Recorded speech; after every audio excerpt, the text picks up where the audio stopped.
When you think about evolution, organisms have evolved in the presence of predictable environmental cycles. So the most conspicuous of these is the light-dark cycle, obviously. And they evolved what are called biological clocks to optimize their biology according to time of day.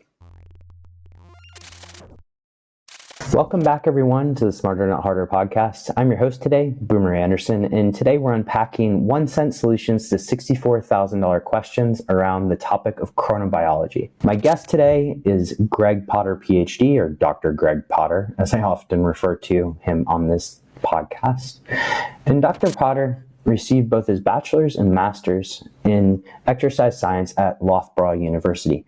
Loughborough is a word that's not so easy for an American like me to pronounce. He went ahead to get his PhD or do his PhD research at the University of Leeds, focused on sleep, circadian rhythms, nutrition, and metabolism. Greg is the host of the Reason and Wellbeing podcast, a show that I would encourage you all to check out. And he's worked with athletes and numerous other individuals and really how to improve their chronobiology as well as nutrition. The last time I interacted with Greg on that particular topic was when he was training or advising a couple of athletes about the Talisker Whiskey Challenge, which is a rowing event where you go across the Atlantic Ocean. Pretty incredible. And so what 1-cent solutions did we provide on today's podcast? As I said, we get into chronobiology and, of course, explaining what that means, but also biological rhythms. We talk about the difference between infradian, ultradian, and circadian rhythms. And then Greg provides a masterclass in the detection and correction of chronobiology-related issues. We round out by talking about chrononutrition, the implications of chronobiology for medications, and a term that might have actually just been coined on today's podcast, chrono movement. The show notes for this one, and I would encourage you to check them out, are going to be at transcriptions.com and hobo.org. And if you're listening to this on YouTube, please like and subscribe. If you're checking this out on Apple Podcasts or Spotify, please leave a 5-star rating. And while you're at it, head on over to Greg's podcast too, Reason and Wellbeing, and leave him a 5-star rating too. Let's get on with my conversation with my friend, Greg Potter, PhD. Dr. Gregory Potter, PhD, welcome to the Smarter Not Harder podcast. Chronobiology, it's good to be here. Obviously, we've had a few conversations, and this is the first one for the Smarter Not Harder podcast, and the first time we're tackling a very important topic, which you might have just alluded to, chronobiology. And I guess before I go into, or just to kind of give an arc of what I hope to get through on today's episode, a number of the things that we want to get into are things like detection, correction, sleep physiology, what are common practices, what are sort of myths, so to speak. But before we start, it's usually helpful to lay down definitions because I'm pretty sure my cousins in the Midwest may have not heard of the term chronobiology before.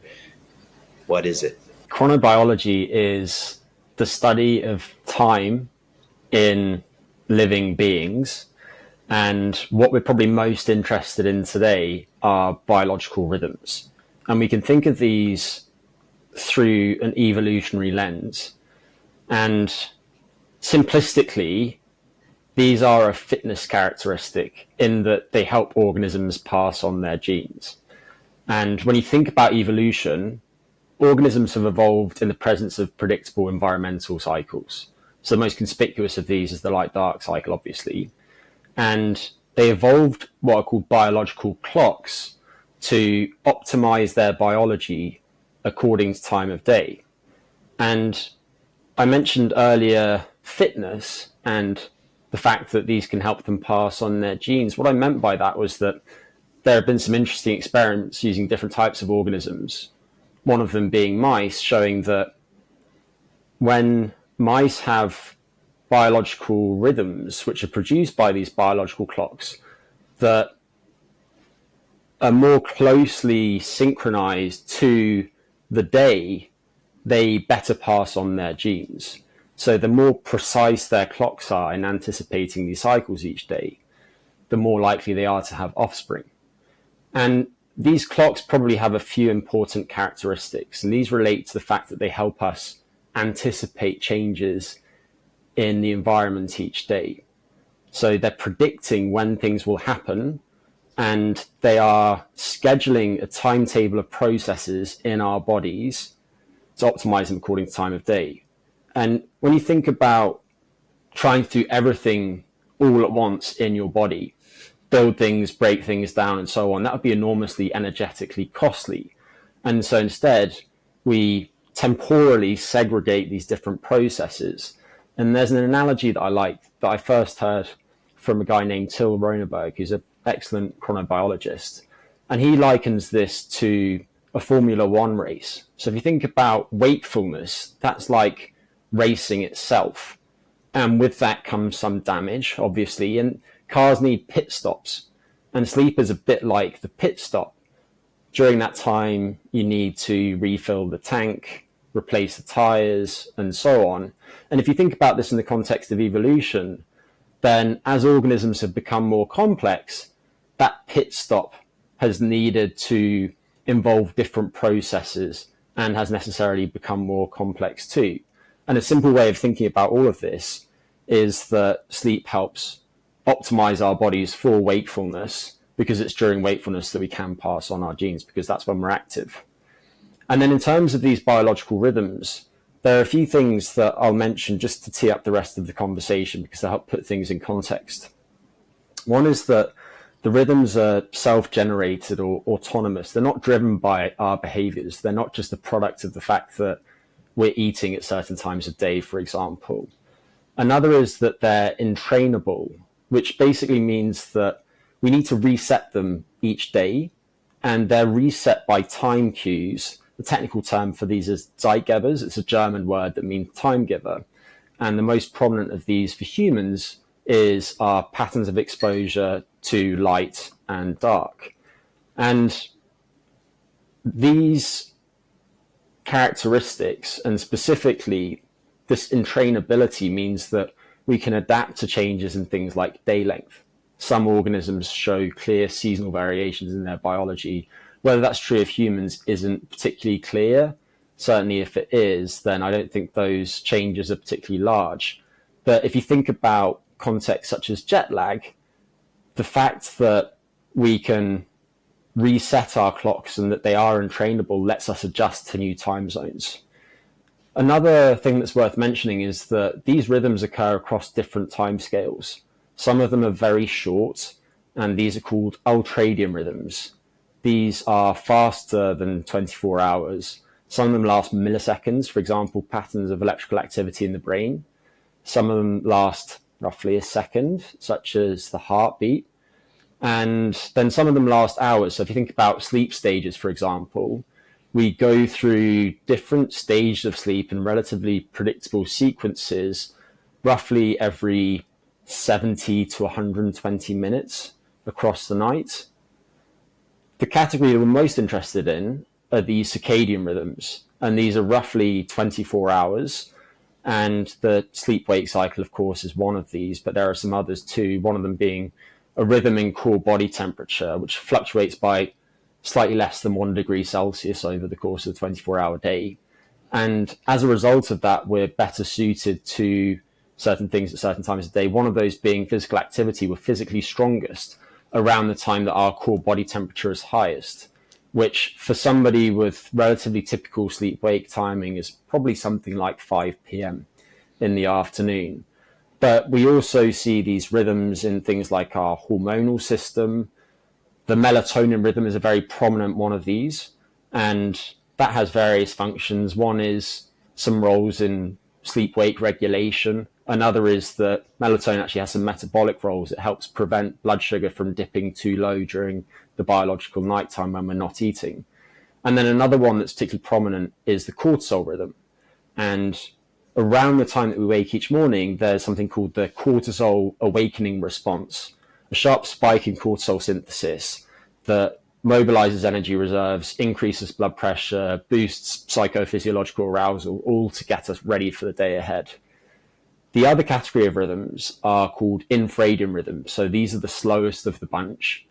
And to my knowledge, the only one of these that's been well demonstrated in humans is the menstrual cycle in females. So that takes place roughly every 30 days. But some animals, as I mentioned, have very prominent changes in their biology. In particular, some of them have what are called circannual rhythms. So you see this, for example, in deer shedding their antlers at particular times of year. And then the final thing that I'll mention, Boom, so I realise that I'm being predictably long-winded, is that when you look at these rhythms, the shorter rhythms seem to be harmonics of the longer rhythms. So fundamentally, these longer rhythms, circadian rhythms and infradian rhythms, are made up of lots of superimposed ultradian rhythms. And in some forms of dysfunction, you see the loss of that organization across different timescales. And our mutual friend, Ben Smar, is particularly interested in this phenomenon. He'd be a better person to speak to about it than myself. Well, Greg, you just tickled my fancy in so many different ways, man. There's as normal with our conversations, we can go down many different avenues here.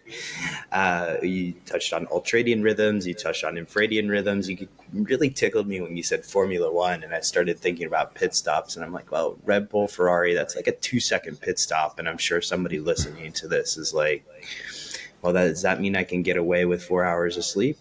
But no.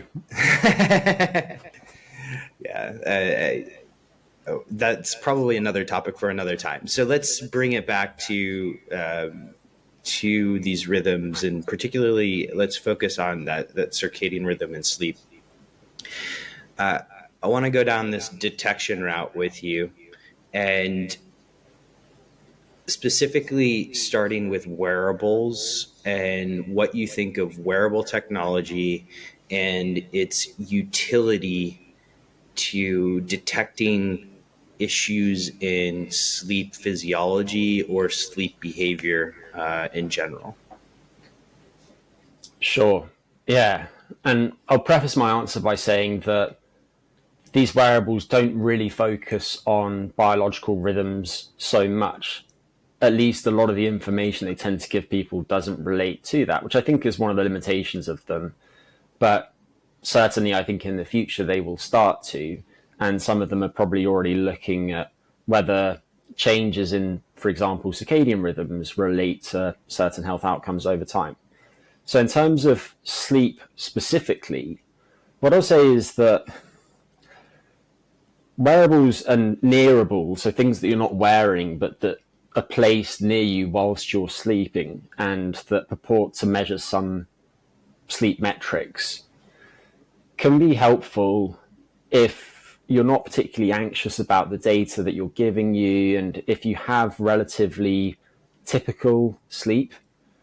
And by that I mean your sleep is generally quite good, and we can discuss later what that means. But in my mind, when I'm thinking about sleep health, I'm thinking about somebody who feels sleepy at roughly the same time each night, falls asleep relatively quickly, let's say it's within half an hour or so, wakes infrequently and for short periods, perhaps that's for no more than half an hour over the course of the night, wakes at a similar time each morning, looks back on the sleep and feels like it was restorative, and then has good daytime function. So good mood, not too sleepy, the ability to remember things, and so on.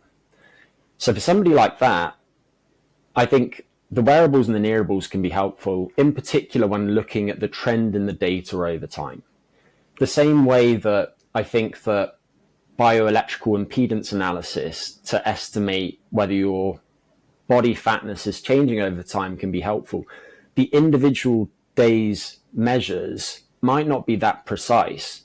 However, there will be systematic error in the measurement that's occurring from day to day. And so the trend does actually tell you something. It's just that right now it might say that your body fat is 12%. And actually, if you use a more precise measurement, you would find out that it was 17%. So, Greg, I just want to pause there for a second, because what you just said is to me very important. The value in the wearable may not necessarily be that my REM last night was 3 hours or whatever it was, right? Because that data itself may not be particularly accurate. But when I look at more of a longitudinal data set and say like, hey, I'm improving over time relative to me, that's really the value in it. Do I have that correct?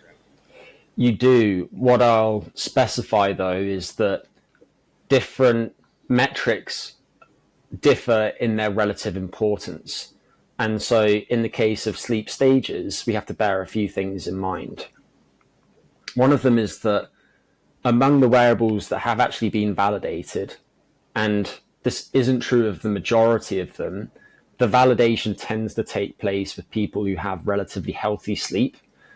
And these wearables use certain types of measures to predict the sleep stages that people will be in at a given point in time. One of them is movement. So, for example, if you take somebody who has some sort of sleep-related movement disorder, let's say it's restless leg syndrome or periodic limb movements, and they move around a lot while they are actually fast asleep, that motion is going to likely cause them to be scored as being awake when they are in fact asleep. And so that's just one instance in which the ability of these wearables to accurately detect sleep versus wakefulness and sleep stages specifically is limited. And so I don't think that looking at sleep stages is particularly helpful for most people. I think that the ability of these devices to monitor sleep stages is improving over time. And it certainly differs between different types of wearables. We now see, for example, head-worn wearables that gather information about the electrical activity in the brain, and those are likely to better score individual sleep stages than some of these other wearables that are making inferences about sleep stages from heart rate, galvanic skin response, and accelerometry. But even in that instance, I think it's quite difficult to accurately assess sleep stages. And just as an example of this, there was some really interesting research published last year by Gina Poe and her colleagues, where they took patients who have epilepsy and did this opportunistic analysis, because the people who had epilepsy had it such that it wasn't responding well to treatment. It's treatment-resistant epilepsy, and they had a couple of different electrodes. One of them was placed over the cortex, the most evolutionarily recent part of the brain. And one of them was dwelling deep in the brain. And they had people independently score the electrical activity at these two sites across the 24-hour day. And what they found was that when they plotted the activity at one of the electrodes alongside the other, the brain was in different sleep states quite frequently over the course of the night. It was over 30% of the time.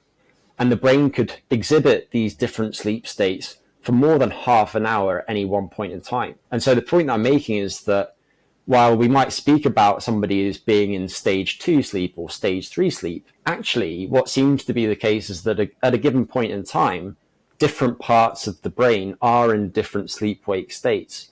And this might help explain some things that historically have been somewhat impenetrable, such as what's called sleep state misperception. This is a common phenomena in insomnia where somebody feels like they barely slept last night, but when they go in for a polysomnographic sleep study, they get told by the analysts that they actually got 6 hours of sleep the previous night. Another example would be somebody who's a lucid dreamer.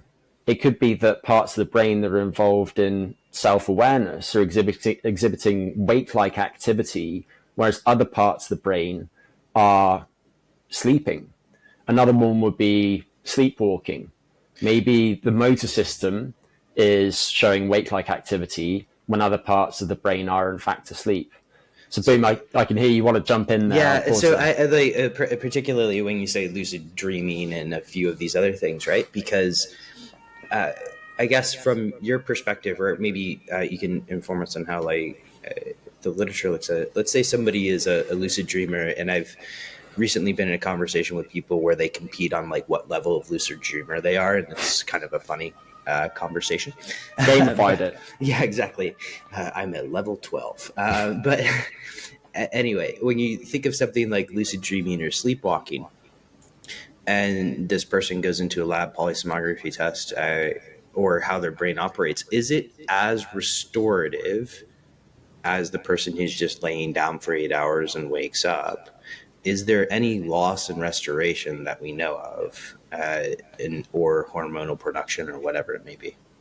Yeah, I don't want to get too sidetracked by this, sure. But briefly, we don't know. And when I say we don't know, I've never seen any literature that's actually looked at that systematically. I think it's too early to draw any conclusions. But it's clear that you can teach people to improve their ability to lucid dream. Some of the more interesting research on this has been done by a guy named Jason Ellis at Northumbria in the UK. And he used lucid dreaming training to see whether it could improve the sleep and mental health of people with insomnia, with some comorbid mental health issues. And he found that a very short lucid dreaming intervention could actually substantially improve their insomnia severity, and probably related to that, improve their daytime affect too. And so it could be that that's for all sorts of reasons, and we can get into some of the mechanisms that might be at play, but I don't know how important that is in the relative scheme of things. And we could also discuss some of the things that they used to actually cue lucidity in those people. But the point is that it seems based on that lucid dreaming could be used therapeutically in certain contexts. However, I wonder about whether encouraging lucid dreaming might in other ways be negative and be less restorative, just given that if you are promoting wake-like activity in the brain, or maybe you're producing a sleep state that is more heterogeneous with greater variation in what different parts of the brain are doing, that could actually be less restorative. And right now, I think that the jury is out. Okay, there are many wormholes that we can go down on lucid dreaming, but because it's a fascinating topic to me, and I bet many people listening to this, but I want to bring us back a little bit to the detection side of life, because wearables, I have a bunch. I know people listening to this probably have one or two, and they can be incredibly useful in creating feedback loops for behavior and behavior change. But there's also sort of a public health concern here around, for the person who can't afford a $300 euro pound wearable, where do they go if they suspect they might have some sort of issues with their biological rhythms? Can I just close the loop on a couple of things that I mentioned earlier? Please close my loop, or close your loop. Sure. So just going back to what I was saying before, for that type of person who has relatively healthy sleep and who doesn't feel anxious when reading the information they're getting from the wearables, I think that there's a time and a place for them. But it's important to recognize that what these devices feed back to us with can influence how we feel during the day, how we perform during the day, and potentially how we then sleep the following night and on the nights to come.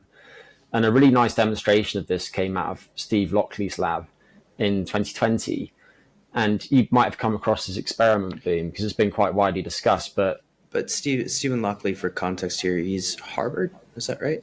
He is, yeah. Yeah, and he's done a lot with jet lag, I believe, as well. But sure, he's one of the masterminds behind the Time Shift app.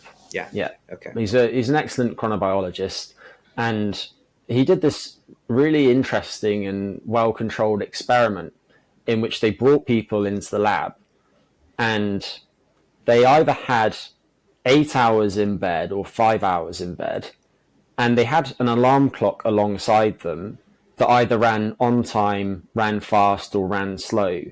And as a result, some people had 8 hours in bed and thought they had 8 hours in bed. Some had 5 hours in bed and thought they had 5 in bed. But some had 8 hours in bed and thought they had 5 hours. And some had 5 hours in bed and thought they had 8 hours. And then the following day, they looked at electrical activity in the brain, and they also measured some aspects of cognitive function. And specifically, I think they use the psychomotor vigilance test, which is commonly used in this type of research. What they found was that when people were told that they had 8 hours in bed, but actually had 5 hours in bed, their reaction times in this test were faster than when they were accurately told that they had 5 hours in bed. Similarly, when they were told that they had 5 hours in bed, but they actually had 8 hours in bed, their performance was worse.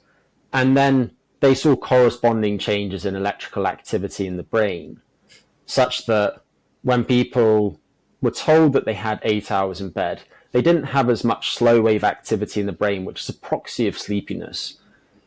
And also, when they were told that they had 8 hours in bed, but had 5 hours in bed, they had more high alpha activity, which is related to the circadian wake drive. And so they had less of this type of wake promoting activity in the brain. And then another thing to consider is that many people do look at their data from these devices and it makes them feel anxious. And in recent years, we've seen more and more people turning up at sleep clinics, self-diagnosing sleep problems because their wearables say that they got 10% N3 or slow wave sleep or deep sleep, or 5% REM sleep. And they were hoping to get 20 to 25% of each. And then on further assessment, their sleep is absolutely fine. And so the point is that if you can be mindful when interpreting the data that are coming from these devices, and doing so doesn't negatively affect your sleep, and you recognize the limitations of the devices and their ability to actually accurately detect what's going on, then there's a place for them. But if not, they might not be right for you. And so with that out of the way, I will now actually answer your question, Boo. No. Because before you answer my question, I just want to say thank you for closing that loop, because you hinted at something that was incredibly important there, which I almost forced you to skip over. So thank you. The idea that checking your data every day can result in worse performance. And so what I found fascinating about that study is that if you can almost manifest a Truman Show type scenario where every day you convinced yourself you had 8 hours of sleep without, looking at your wearable technology, you'd almost be better off than staring at your wearable all day long. So, yeah. And there's an idea that's just been percolating in the back of my mind recently, which is based in part on me having studied sport and exercise science for my undergrad and my master's. But if you look at the literature on motor learning, so the ability to pick up new movement skills, people speak about knowledge of performance versus knowledge of results. So knowledge of performance would be you ran 100 meters in 13 seconds. Knowledge of results would be how you actually ran it. So, for example, how well did you step over your stance leg? What position were your arms in while you were running the race? And I think I might have misspoken there, so you might want to cut that out. But just to reiterate, knowledge of results is the 12-second performance in 100 meters. Knowledge of performance is how you actually ran the race. And so if you think about this in the context of sleep wearables, right now the data that people are given is knowledge of results. Last night your sleep score was 79. You got 6 hours, 34 minutes sleep. You had 12% deep sleep and 14% REM sleep, and so on. Whereas what we should be more interested in, and what I would like to see these wearables and nearables go in the direction of, is the actual behaviors that influence sleep health. And by framing it that way, I think will actually help people get better sleep rather than making them more anxious about their sleep. All right. I spoke to our mutual friend, Tommy Wood, about behavior change and the role of behavior change and all of this stuff. You're touching on an aspect that, again, could be a subject of another episode, which is like, what are the behaviors, like how do you change behavior in a person that would lead to better sleep, and sort of that coaching process. And I think some of the wearables are actually trying to do this. through journaling and that kind of stuff to associate behaviors with better sleep outcomes or even performance outcomes. So not quite there yet, but I hope it's something we have in the near future. Sure. Yeah. And I think as we're better able to integrate different sources of data. So, for example, that might be things like step count, light exposure, which you can detect via these types of devices too, and so on. We'll be able to better make inferences about what is causing greater sleep health over time or what is degrading sleep health. But Boom, I just want to go back to what your original question was about. So what are some of the alternatives to these, and maybe alternatives that don't cost $300 upfront and involve a monthly subscription too? And there are several of these. Most of them are questionnaire based, and that's what I would direct people towards. One of them is using questionnaires to identify the likelihood of somebody having a sleep disorder or a circadian rhythm sleep-wake disorder.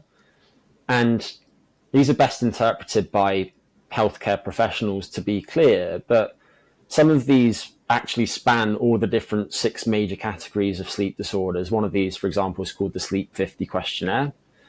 Some of them focus on individual sleep disorders. One of my favorites is named the Stop Bang. That's an acronym for some of the risk factors for obstructive sleep apnea. And there's a website, I believe it's stopbang.ca, where people can go and answer some questions to identify the probability that they have sleep apnea. And we might return to that later because it's both commonplace and very burdensome in terms of people's health and performance and risk of accidents. Another type of questionnaire looks at circadian rhythms specifically based on sleep timing. And probably the best of these is the Munich Chronotype questionnaire test. And there used to be a website where you could answer these questions and you would receive a PDF, and it showed you where your sleep timing falls based on your age and biological sex relative to others. But I don't think that that website is still functional anymore, but you can still find that and download it yourself. But I think more pragmatically, if people are interested in periodically looking at the quality of their sleep, they could just use something like the PSQI, the Pittsburgh Sleep Quality Index, which looks at your sleep over the previous month, and it gives you a score. Lower scores are better. The cutoff that's generally used is that healthy sleep is a score of 5 or lower. And then finally, clinically, sleep diaries can be enormously helpful. And for me, when I work with people who have conditions such as insomnia, I tend to use these because while they can have some effects on how people feel about their sleep that could have knock-on consequences for their daytime function, they're very helpful as practitioners in that they let you make changes to people's sleep schedules to continuously improve the quality of their sleep, timing of their sleep, and their duration, and so on. And one of these that's well validated and quite widely used is called the Consensus Sleep Diary. It's just a series of questionnaires, and as a result of those questions, you gain information about things like sleep duration, some measures of sleep quality too, including subjective sleep quality. And that's something that you would use night to night. And like the other questionnaires, it's freely available. And I think anybody who is a practitioner who's helping people who have insomnia is likely to find it helpful, and you can adapt it to accordingly. So one of the issues with sleep problems is that they often co-occur. It's common to see somebody who has some insomnia symptoms and then also some sleep apnea symptoms, or maybe they have insomnia that's comorbid with nightmares. And so the reality is that we have these different interventions that are helpful for different so-called sleep phenotypes, but most people who have sleep difficulties actually have a combination of some of these different problems. Mm-hmm. Wow. So I guess in terms of unpacking those problems, there's always the question of like, okay, which one do you attack first? And like, how do you attack a a comorbidity, co-sleeping problem. But I want to take us a little moment into something we touched on briefly around stages, but gets popularized in this space, which has broadly become known as biohacking. When it comes to stages, you alluded to earlier that the specific stages themselves may have less importance, but you also have this almost competition, relative competition to somebody else about optimizing stages in particular. And this is a portion of the conversation, guys, is about sleep, a little bit more about sleep physiology. Is there anything we can gain or anything we should know about those specific stages in terms of how long we should spend in those stages versus, let's say, the actual rhythm itself over the course of the night? I mean, let's boil that down first to a question. Is the rhythm more important than the stages? And then question 2 would be, of the stages, is there any particular guides we need to know in terms of how much is enough? Yeah.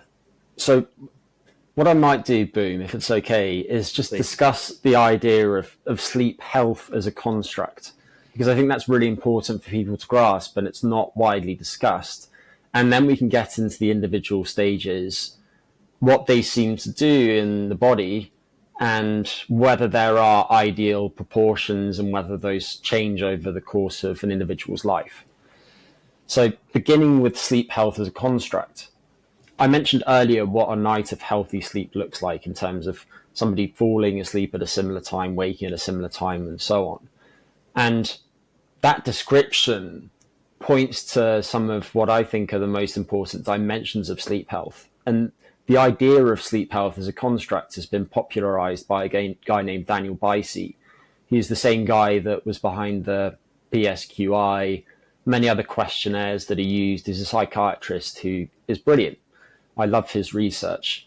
And several years ago, he put forward some ideas related to sleep health. And actually, there's an acronym that he uses for the different dimensions of sleep health. The way that I think about it is slightly different, but it's broadly the same.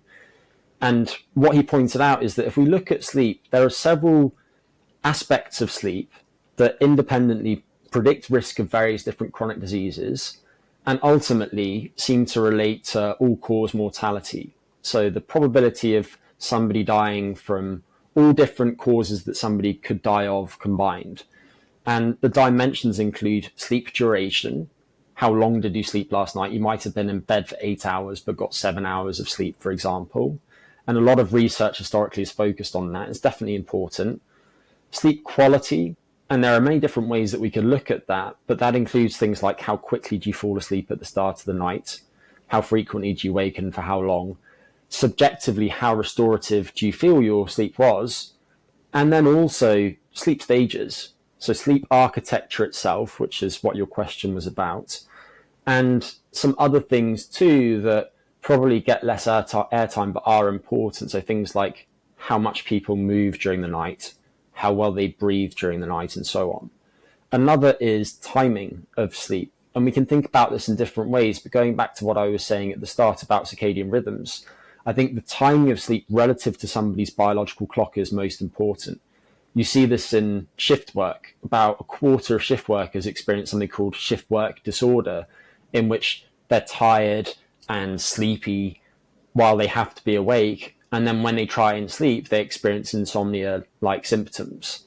And it's because they're trying to sleep at a time of day when their body's clock is producing wakefulness. And then they're awake, and when they are awake, because they haven't slept well, they haven't paid off the existing pressure to sleep that had accumulated. And so they've just got this background sleepiness hanging over them like a cloud. Another dimension related to that is variability. So how regular is your sleep from one day to the next? And interestingly, if you think about sleep experiments, one of the common paradigms that's used is called sleep restriction, where you'll bring somebody into the lab and maybe rather than having their usual 8 hours in bed, they're only allowed 5 hours in bed. That's a form of sleep restriction. There's a related approach called sleep deprivation, where somebody is not allowed to sleep at all. They're completely deprived of sleep. But when you look at those sleep restriction experiments, one of the interesting things is that they actually tend to dramatically improve the regularity of sleep because they enforce very specific sleep-wake times. So in that way, they're worsening one dimension of sleep health, sleep duration, but they're actually improving sleep regularity and often improving sleep timing too. And then another one that we can consider is daytime function. Those things that I mentioned earlier, how fatigued are you? What is your mood like? How well can you concentrate at work? How well can you remember things, and so on? And I said earlier that all of these can individually predict certain future health outcomes. The interesting thing is that going by some recent analyses by people such as Daniel Bicey, it seems that combining these different dimensions as a multidimensional construct better predicts all-cause mortality and mortality from cardiovascular diseases than the individual dimensions too. And I think that's the direction that as a field we need to go in. So with all of that said, you asked about sleep stages. And I want to be clear that these do seem to be important for specific outcomes. The overall architecture does matter. The timing of the sleep episode relative to circadian biology does influence the stages that we go through.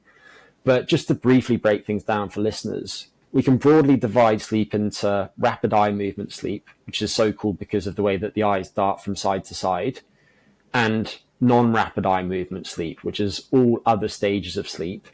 And we'll just refer to those as REM sleep and non-REM sleep. And we cycle between those stages over the course of the night. Each of the cycles lasts 70 to 120 minutes perhaps.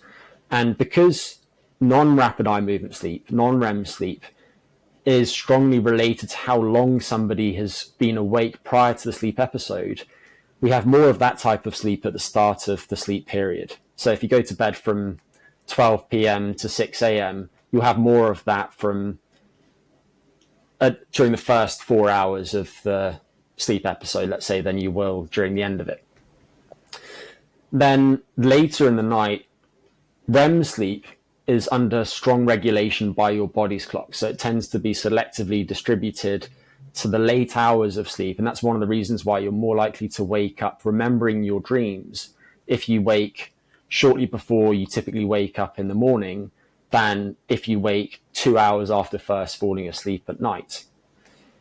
Now, NREM sleep, non-REM sleep, is broken down into 3 stages. The first of these, so-called N1 sleep, is just like a bridge between sleep and wakefulness. The second stage, N2 sleep, is the stage of sleep in which we spend the longest time each night. It's typically roughly 50% of sleep. And it has a couple of features that distinguish it from the other stages, although these can occur during some other stages, but they're typically in N2 sleep. One of them is sleep spindles, and these are bursts of activity of 10 to 15 hertz. They seem to be in particular important to neuroplasticity and the consolidation of certain types of memories. How many of those spindles you have each night seems to have quite a strong genetic basis, and is actually quite strongly tied to metrics such as IQ. People who have higher IQs tend to have more of these sleep spindles. And then the other feature of this stage of sleep that is characteristic is the K complex, which if you look at what's called an electroencephalograph, so basically the patterns of electrical activity across sleep stages, this is the biggest individual feature on it. It's this big amplitude burst of activity. And it seems to be something that takes place in response to some sort of disruptor in the environment. So if there's a sound that's unexpected, for example, you might see one of these K complexes, and it's as if the brain at that point makes a decision between whether to either wake up because it's a threat or to stay asleep. And the K complexes tend to promote deeper sleep. So you can think of them as being a kind of detect and protect mechanism. The deeper stage of non-REM sleep is slow wave sleep, which gets a lot of focus, and for good reasons. it's characterized by these high amplitude, slow wave oscillations. They start around the bridge of the nose and they sweep backwards through the brain. And they're very important for various different processes. They're important to the brain's immune system and to clearing out different metabolites that have accumulated during the brain during prior wakefulness. You can think of this as being a bit like the brain's waste disposal system. It's the glymphatic system that was first identified about a decade ago, and that we now know is quite strongly related to various different disorders, including certain neurodegenerative diseases. And this is an example of how this stage is very important to various different housekeeping functions, not only in the brain, but also the rest of the body. It's during this stage that our body produces most of its growth hormone over the course of the 24-hour day. That's important to remodeling tissues such as connective tissue. And this stage of sleep is key to the consolidation of certain types of memories. And then finally, REM sleep, and I'll just add that slow wave sleep or deep sleep typically makes up about 20% of sleep. And then finally, REM sleep is sometimes called paradoxical sleep, because while what should happen is that the spinal cord basically paralyzes most of your muscles, not the muscles of the eyes and not muscles that are involved in breathing and your heart beating, but most of your muscles. Parts of the brain are actually as much as about 30% more metabolically active than they are during the day, going by measures of blood flow. And so this stage of sleep seems to be important to a few things. One of them is the ability to regulate your emotions. If you selectively deprive somebody of this stage of sleep, then you see deterioration in their mood the next day. And also, it's common to see this stage of sleep fragment in certain mental health pathologies. So it's probably one reason why insomnia is often comorbid with depression, for example. Another important aspect of this stage of sleep is probably related to your ability to solve problems. It's during this stage of sleep that our brain takes recent experiences and also reflects on distant autobiographical memories. And then, since your muscles are paralyzed, you're not going to act out your dreams and so on, it looks for weak associations between these recent experiences and these distant memories, and dreaming probably facilitates this. And then it can help come up with novel solutions to previously difficult problems. And so it's probably really important to why we've been so successful as a species. And interestingly, if you look at humans compared to other primates, for example, we actually don't have very long sleep, but we have much more REM sleep than most of these other animals. And it can make up something like 25% of sleep. So I've given you some idea there of the proportions that we have in these different stages. They do fluctuate over time. They do fluctuate over the lifespan. In general, we have relatively more REM sleep and slow wave sleep earlier in life, and they tend to dwindle a bit with age. And the degree to which they do so does seem to influence certain types of pathology. So, for example, you see a loss of slow wave sleep in dementia a lot of the time. But the fact that that's the case doesn't mean that we should be actively trying to measure these sleep stages and then hack them, doing things to boost them individually necessarily. And instead, I'll just say that the things that we know are good for sleep in general seem to support healthy sleep architecture, including the preservation of REM sleep and slow wave sleep late into life. Wow. Okay. There's a bit to unpack there. And every time I talk to you, by the way, I continue to learn, and I know you're continuously staying on top of the latest studies and information. So I really appreciate you entertaining what may seem like my offhanded, stupid questions. And this is also the pleasure I get is to be able to ask somebody like you these kind of random questions. And so obviously behavior feeds into a proper sleep architecture, and it appears that the architecture itself is sort of the forest that we need to be focusing on. But let's go really into the weeds here on just K complexes real quick. And something you said about it appears that the brain is trying to decide whether or not to wake up, fight, or like, is there something to be worried about here? When you see those spikes in Cape complexes, and I don't know if this is true or not, is it just the brain's attempt to keep your body, or spikes in energy, or spikes, correct my English here, spikes in brain activity during K complexes, there we go, I'm getting there, and does it appear that that is just sort of the brain's attempt to say, like, hey, go back to sleep, don't worry about this, or is it the inverse is true? Yeah, I think it's the former, but I think the spike takes place in response to the disruptor, and then in response to that K complex there is a decision point at which you will either wake up or your sleep will temporarily deepen. And so people are now thinking about whether it's possible to actually induce some of these K complexes to deepen sleep. And there are various different things that we can do in terms of environmental cues to affect sleep architecture. And again, this is getting in the weeds, but I'll mention it just because it is really interesting. And these include things like vestibular stimulation. There's been some fascinating research in which you take people and you place them on beds that slowly rock from side to side. And those seem to actively entrain certain brain waves in a way that, to the eye of most people, improve sleep architecture. And then those changes in sleep architecture actually relate to improvements in memory consolidation overnight. Another example would be using auditory stimulation, sounds, to promote certain sleep features. There's lots of interesting work by researchers such as Phyllis C, looking at whether you can use acoustic stimulation or auditory stimulation to increase the amplitude of those slow waves, which tends to decline as people age, and thereby improve things like memory formation overnight. And then another instance would be olfactory stimuli, so using smells in the environment to cue certain brain states. And you might have come across this, Boom, but this has actually been done for centuries, but it's only been studied relatively recently. But there's this phenomenon called target memory reactivation, where during the daytime, if you are learning something, let's say that you're studying for an exam, you could expose yourself to some sort of odorant. So let's say that you have some lavender incense by you while you're learning some particular material. And then during subsequent sleep, you could expose yourself to that same odorant.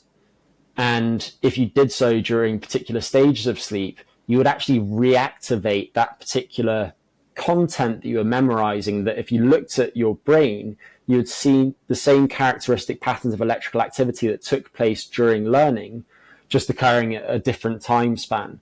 And then in turn, that would support memory consolidation. And we could probably use different types of stimuli for this type of target memory reactivation. And I don't know how practical it is right now, but I certainly think that as we look to the future of some of these sleep technologies, wearable devices, smart sleeping environments, and so on, that's something that we will actually be able to leverage. And then the final thing that I'll mention related to that is that that's actually been used recently therapeutically, where this type of target memory reactivation was paired with what's typically the most effective intervention for people who have nightmare disorder. It's called imagery rehearsal therapy, where basically somebody will sit down and they will reflect on a nightmare that is recurring. They have it over and over and they just want to get past it. And imagery rehearsal therapy involves writing down an alternative ending to the nightmare, such that instead of the dream taking some sort of spiral towards doom, they write it so that the dream might start the same way, but actually the course of the dream is more positive. And then they rehearse this dream content during the day. And what you could do is you could do that while exposing yourself to one of these odorants.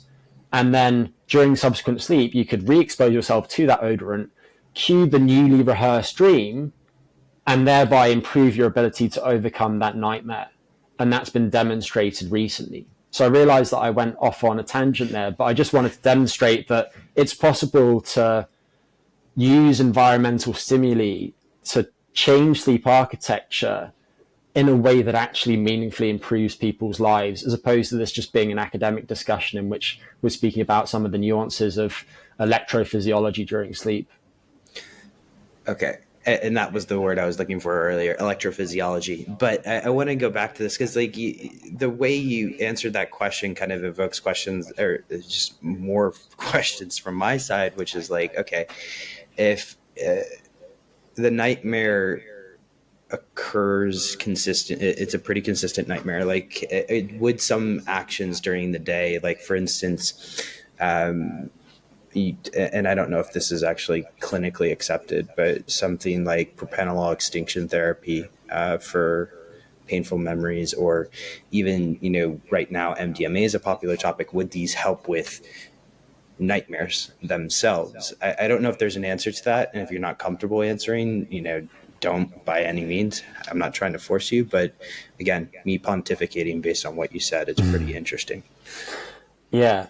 So there are certain medications that are used in the treatment of some nightmares. In particular, there's one that acts on some of the adrenoreceptors in the brain, because during REM sleep, people who have nightmares experience changes in the HPA axis and in adrenergic and noradrenergic signaling compared to people with healthy sleep.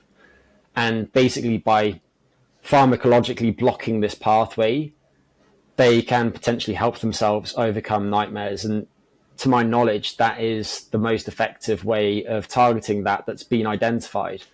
But obviously, your propensity to experience nightmares does relate to your daytime experiences. And it's also true of sleep disorders such as insomnia. The more negatively valenced your emotions are during the day, the more depression you experience, the more anxiety and so on, the greater the likelihood of you then struggling to sleep at night. Sleep has this bidirectional association with daytime function. And so if you look, for example, at MDMA, if somebody's having much more positive experience during the day because of all these changes in serotonergic and dopaminergic signaling after taking MDMA, could that influence subsequent sleep? Yeah, possibly. The corollary of that, obviously, is that in the case of something that's very stimulatory like MDMA, if you take that at the wrong circadian time of day, you're going to decimate sleep. You wouldn't want to take MDMA 2 hours before you go to bed at night. There's a reason why it's a party drug, and historically people have taken it before big stints in Ibiza. Yeah. But that's not to say that I don't think there is real potential for some of these substances to be used as adjunct interventions to help with sleep. And I'll point people who are interested to a podcast I did with Chris Kelly from Nourish, Balance, Thrive on psychedelics and sleep. And we didn't speak about MDMA, obviously. We spoke instead, for the most part, about psilocybin, because I think that it could be a helpful adjunct to improving people's sleep issues for various reasons that we won't get into now.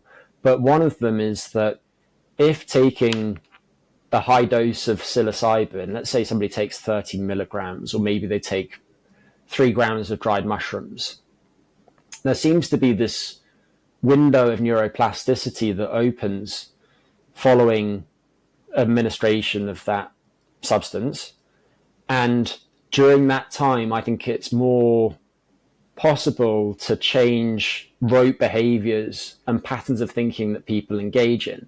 And so if people have dysfunctional behaviors or thoughts that are contributing to their sleep issues, they take a high dose of psilocybin, but equally this could probably be mescaline or ayahuasca or LSD, and they use that to potentiate changes in behaviors and thoughts at the start of a sleep promoting intervention. I think that it might be possible to better improve sleep by including those substances.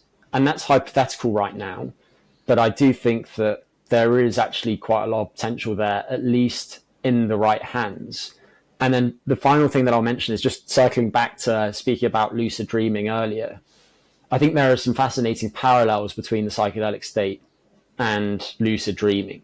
There's a huge amount of overlap between them. And again, rather than going into that now, I'll just point people to that podcast I recorded with Chris, because it is a fascinating subject, and I really hope that people start to look at this, because if you scan clinical trials, the website for current research in psychedelics, nobody is looking at it in relation to sleep. And I hope that changes. So do I, because I mean, naturally you'd think that a lot of these events and some of the fear extinguishment properties of particularly psilocybin, as well as what's going on with PTSD and MDMA, could contribute to better sleep. Just as an aside, there are some interesting, I guess you would call it a thread on the internet around microdosing and inducing lucid dreams, but maybe it's something we can link to in the show notes. I'm not sure it's necessarily a topical for this for this particular conversation. Greg, you okay if we transition a little bit into a segment that we'll call Chrono, fill in the blank? Yeah, of course. And just before we do, boom.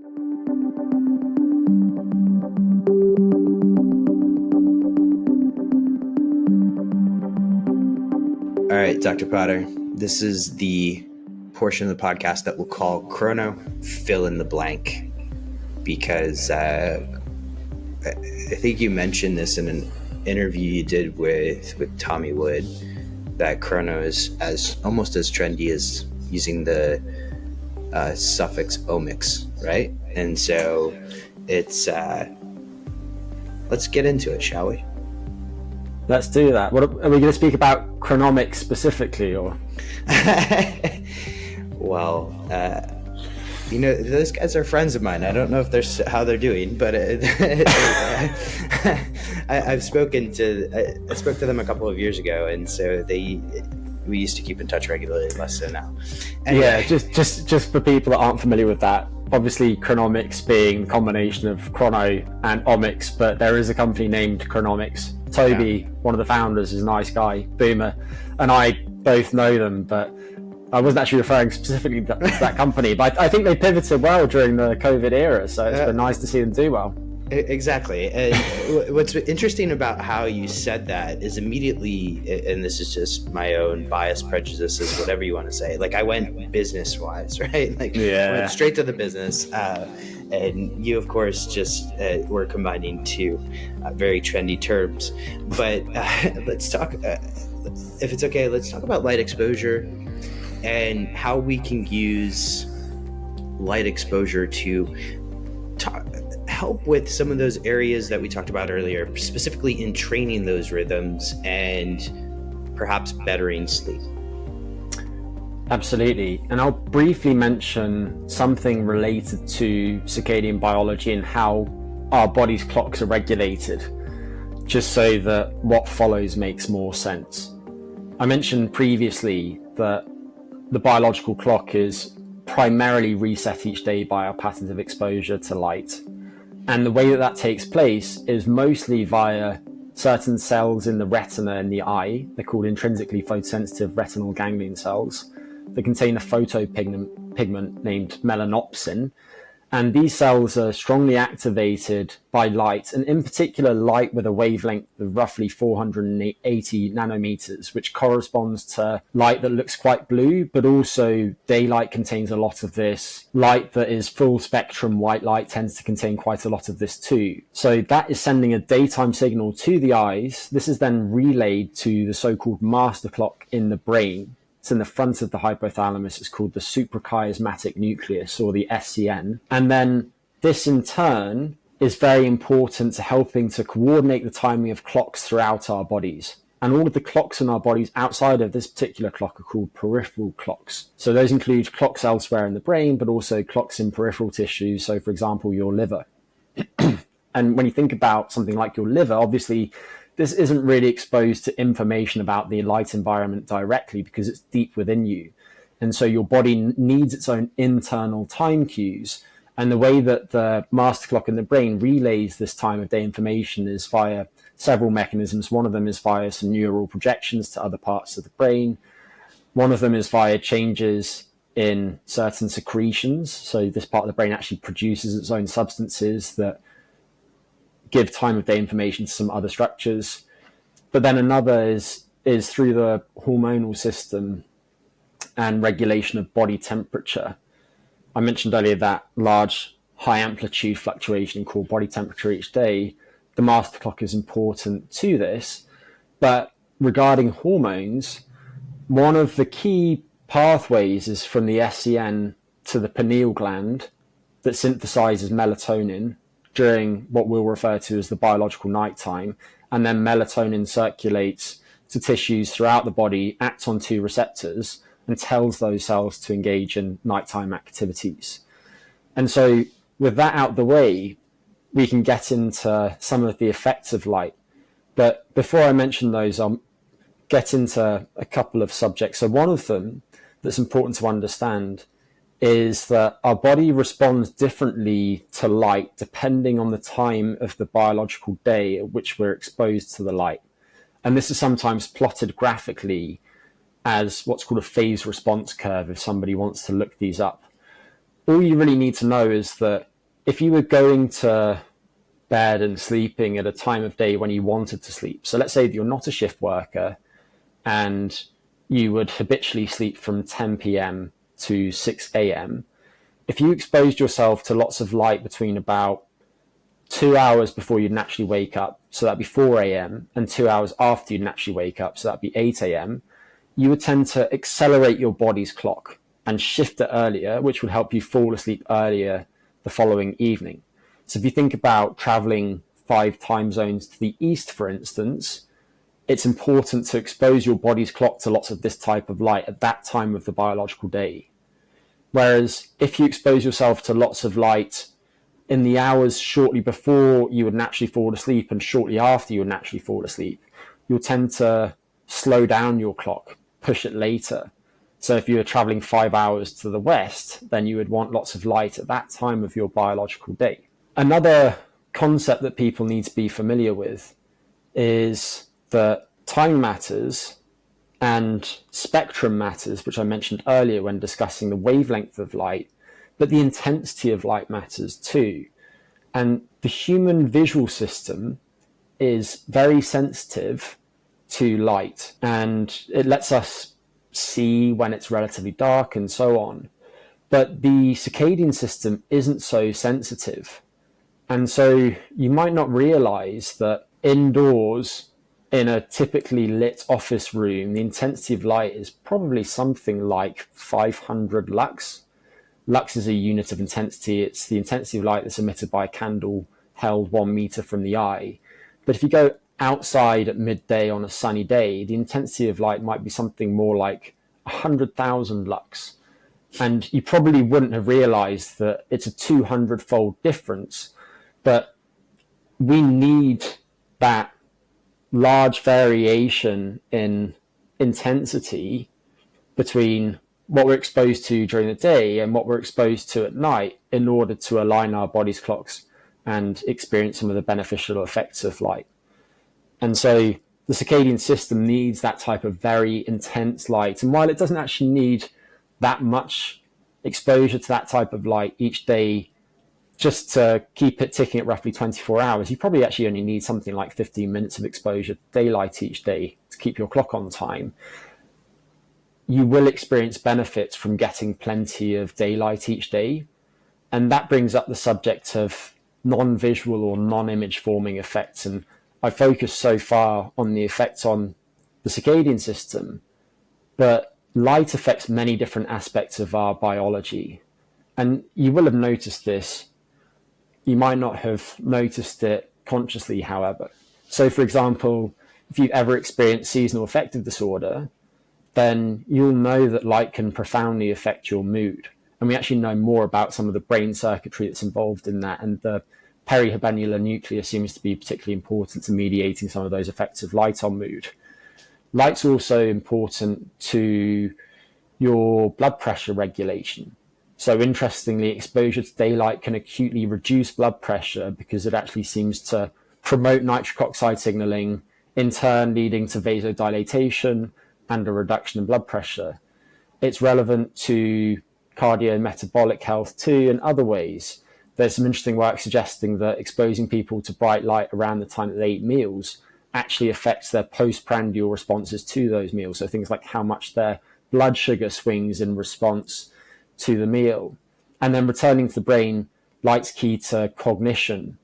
There's fascinating research looking at office workers showing that they perform better when they're exposed to lots of bright light during the day, which is one of the reasons why you want to sit by the windows when possible, because the intensity of light actually drops off precipitously the further you are from a window. So light has all of these different effects, and that's to say nothing about effects on vitamin D synthesis, which is what most people immediately go to when thinking of the effects of light on biology.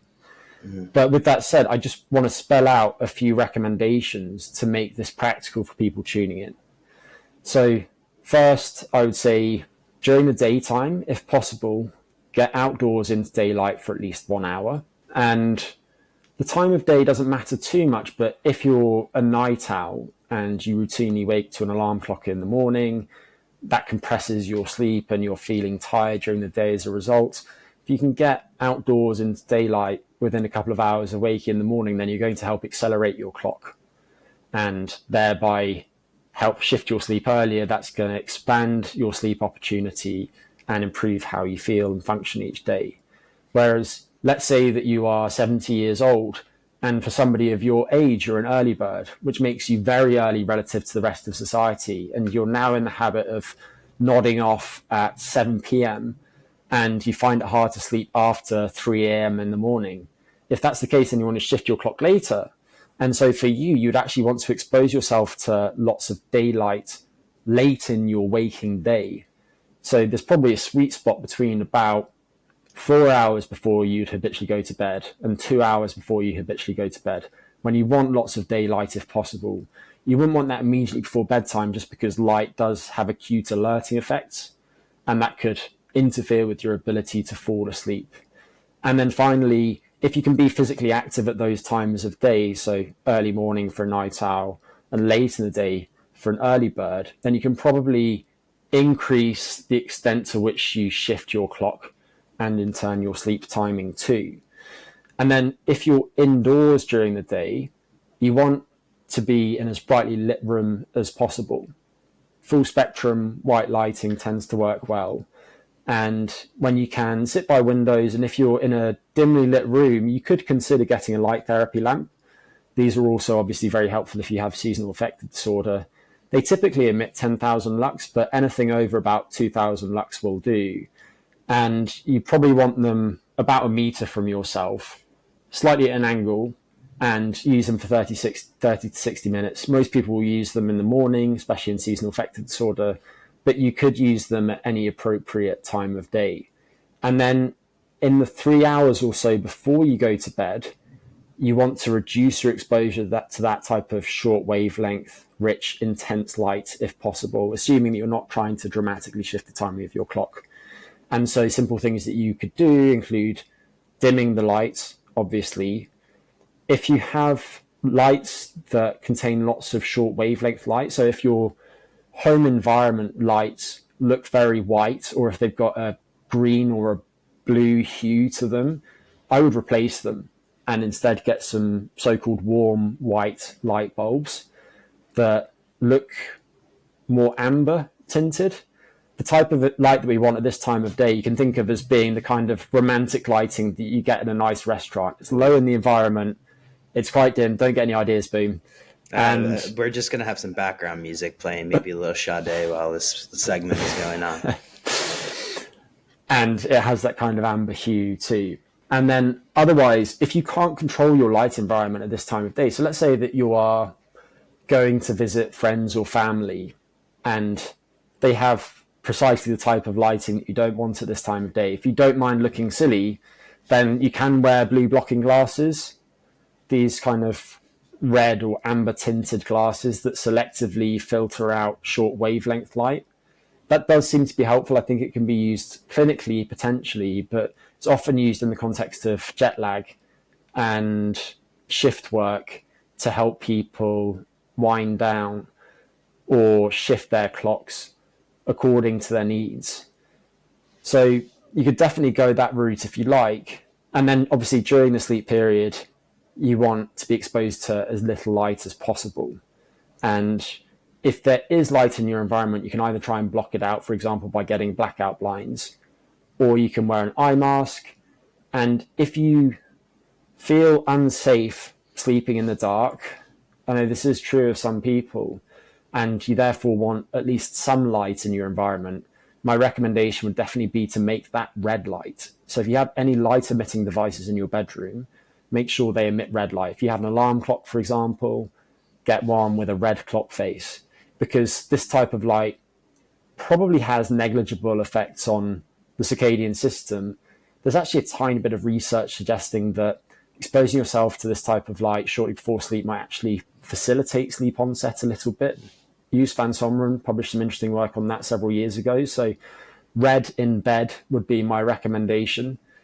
And hopefully that's helpful. I've tried to keep that practical because we could get into specific light parameters, but I realized that they could probably seem academic and not particularly helpful if we started getting into those. I mean, light is always one of those topics that I'm just fascinated by, because it's so, in many ways, it can be so simple. And then you go into like so many topics within this broad space of health, you go into a wormhole and all of a sudden you end up with 660 nanometers versus 860 or 890 or whatever it is, right? But I love this list that you've given people, because I know for myself, listening to this, I have one of those seasonal affective disorder lights, because Amsterdam gets roughly 70 days of sunlight a year. And I am almost certain that I use it too much and too close to bedtime at points. So that point you made about shifting away 3 hours before bedtime, certainly a takeaway that I will implement. Now let's talk about exercise. Chrono movement, chrono exercise, chrono bicep curls. What is the best time of day for someone to exercise? And, I myself am a morning person. I love to get up and get at it right away. Am I doing damage to myself? Should I be doing it later? Just quickly mention something about what you were saying there, and that is that people do vary a lot in terms of their sensitivity to light at different times of day. And in general, young people are more sensitive than older people, in part due to some of the changes that are taking place in the eye itself, and in part due to some changes in the circadian system and other parts of it. But to answer your question, I would think about this in a few ways. And first, I would always encourage people to be physically active. And so if there's only one time of day at which you can exercise, I would say almost without exception, you should be exercising then. So let's be real. But with that said, if you have some control over your schedule, then I think that we can make a few recommendations. One of these is related to performance. So if you were just trying to maximize your performance, and let's say that you were going for personal best in a lift at the gym, you were trying to do a new 3-rep max in the squat, whatever it might be, your body's clock does affect your strength and power, although I'll add that your sleep history does too. And regarding your clock, there was some really nice work by Raphael Nair, who's at Harvard, and he basically looked at all of the relevant research that's been done and then looked at the overall effects of exercising at different times of day, and performance was higher in the late biological afternoon, early biological evening for all types of exercise that they looked at. The effects are most prominent for strength and power exercise. So, for example, there is a test called the Wingate test, which is looking at measures of power during cycling. Boom, you're laughing. I just shivered when you said that. I'm like, oh, Wingates, uh-oh. Yeah, it's brutal. It's basically a high resistance 30-second sprint where you're looking at peak power and mean power and so on. But it's widely used in research because it's very repeatable, and time of day does affect that with a modest effect size, which for athletes is meaningful. They also looked at grip strength. It's a measure that's widely used in research, and they found that time of day affects performance in grip tasks too. The effects probably aren't quite as big as they are for something like a Wingate. And then jump height, and the effects for jump height are quite similar to the Wingate. So if we think about this in terms of different type of exercise, it probably most strongly affects power exercise, after that strength exercise. And then the effects on endurance are probably there, but they're not particularly large. And I think there are probably all sorts of environmental factors such as temperature that would modify the best time of day at which to do that type of exercise. So long story short, if you're trying to perform as well as possible in the types of activities that most people do, in general, the late biological afternoon, early evening, something like 5 or 6 p.m. is probably the time of day at which you're going to perform best. However, if you have not been sleeping well at all recently, you might find that an earlier time of day is better, because in that context, more time awake before doing the activity seems to relate to worse performance, alongside that improved performance that's occurring as your body clock is shifting. And so those two things might nullify each other. Or it might even be that the poor recent sleep has larger detrimental effects than the positive effects of doing exercise like later in the day. In terms of cardiometabolic health, this hasn't been very well studied, but I would suggest that the research done so far suggests that the afternoon is probably optimal for this type of exercise too. There's one study that I commonly cite, which was done by Julien Zierath, who's at the Karolinska Institute in Stockholm, and they took a small number of men with diabetes and they had them do high intensity intermittent cycling, so 30 seconds on, or maybe it's 1 minute on, 1 minute off, 3 times a week for a couple of weeks. And the men either did that in the morning or the afternoon, and all men went through both conditions with a washout in between them. They used continuous glucose monitoring to look at people's blood sugar control during these two different phases. And basically what they found was that, at least in the short term, the morning cycling exercise actually worsened blood sugar control. It seemed to be returning towards baseline by the second week, but it was slightly worse, whereas the afternoon exercise improved blood sugar control. So while we need a lot more research on that, I would say the evidence so far suggests that afternoon is probably best if you're just trying to improve things like your blood sugar too. I spoke earlier about using daylight to shift your clock, and as I alluded to, if you exercise at the time of day when you're trying to get more daylight to shift your clock, you'll probably increase the size of the shift in your body's timing. So if you're thinking about this in the context of jet lag, for example, then try and be active when you're exposing yourself to all of that high intensity daylight. And if people are interested in getting granular information about times of day, there's a free web app available at Sleepopolis. If you search for jet lag rooster Sleepopolis, you'll come across it, which gives personalized recommendations depending on things like where you're flying from to whether you want to shift your clock in advance and so on. And then if you want a paid alternative, you could use Time Shifter, the app that I mentioned earlier when we were speaking about Stephen Lockley. And then finally, if you're an athlete and you compete at certain times of day, and the example that comes to mind is boxers, they're often fighting at some ludicrous time like 2 a.m. In the approach to the fight, it would make sense for them to shift their training times earlier, because one of the cues for the peripheral clocks in tissues such as your skeletal muscle is the timing of your exercise. And so exercise can both shift the master clock in the brain a little bit, but also many of these peripheral clocks. And so if you're trying to maximize your performance at a particular time of day, you want to train at that time of day as the competition or event approaches. And then the last thing I'll mention is for someone like you, Boomer, who is an early bird, it could be that the pattern is slightly different. I'm also an early bird, and I tend to exercise in the morning in part because it's more practical.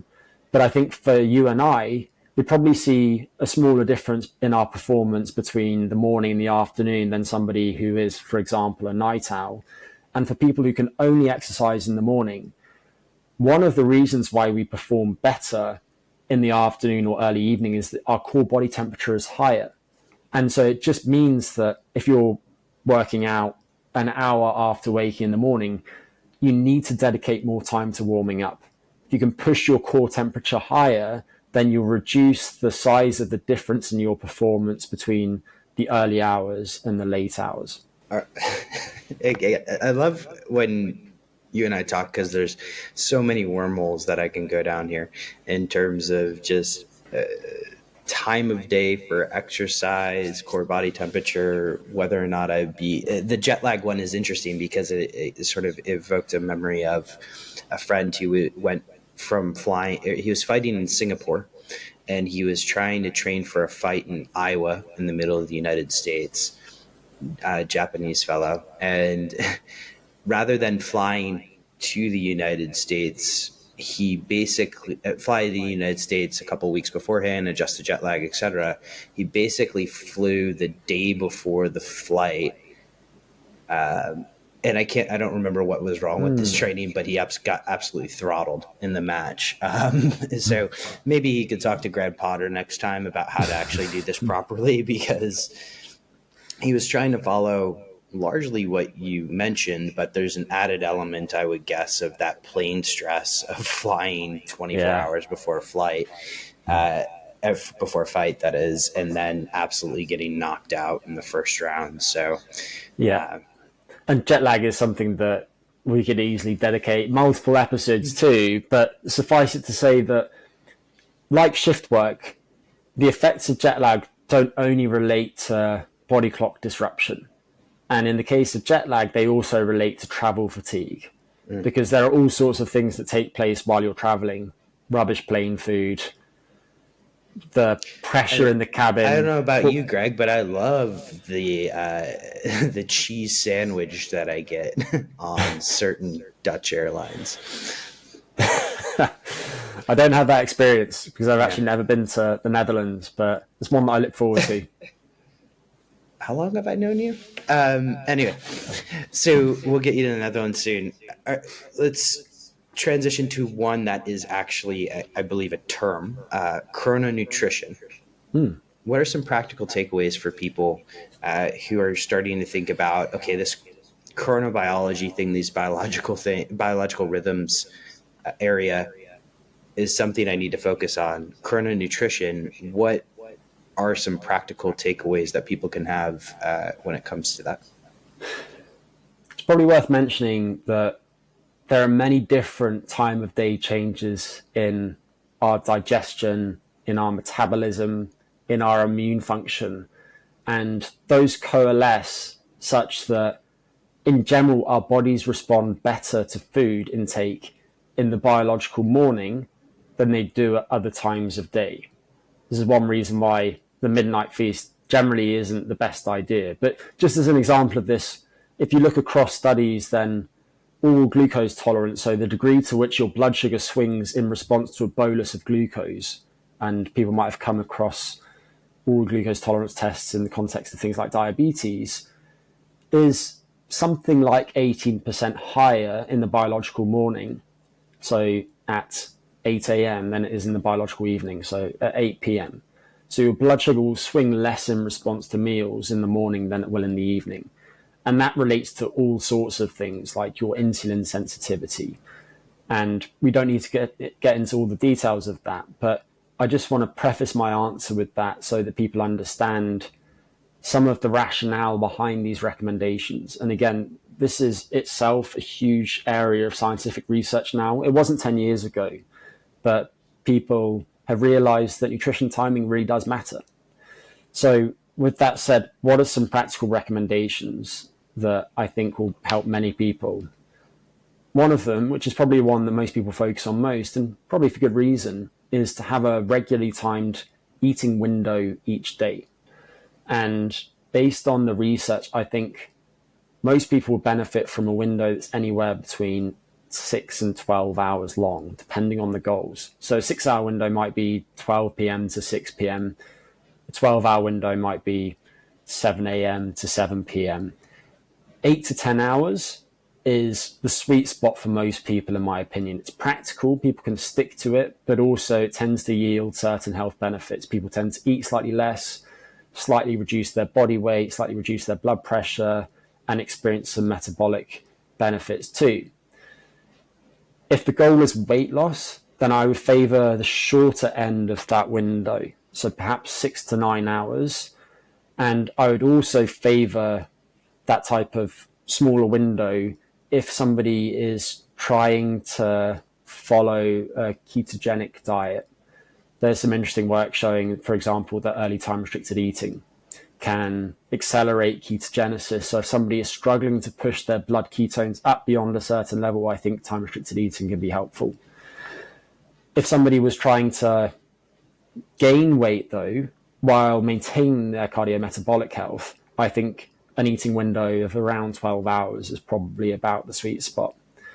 If you're trying to adjust your eating window, you don't have to immediately jump to the new eating window. So if you're currently spreading out your calorie intake over 14 hours, let's say that you have your breakfast at 7 a.m. and you're still snacking on the sofa at 8:45 in the evening, you don't need to immediately jump to 6 hours. And instead, what you can do is you can make graded shifts of roughly 1 hour.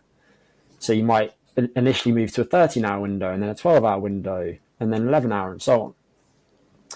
Outside of this window, I think it's fine to consume very low-calorie drinks. As an arbitrary threshold, I'd say no more than maybe 10 calories per item. It's worth mentioning that most of the clinical research on this type of time-restricted eating approach does permit drinks such as black coffee, black tea, and non-caloric sodas, so things like sugar-free lemonade during these times. And in general, if we look at the timing of this window within the waking day, earlier tends to be better.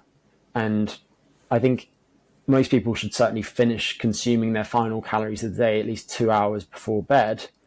But for some people, in particular people with poor cardiometabolic health, so let's say somebody has pre-diabetes, diabetes, PCOS, something like that, using early time restricted eating, so maybe finishing 5 hours or more before they plan to fall asleep, might yield some additional benefits too.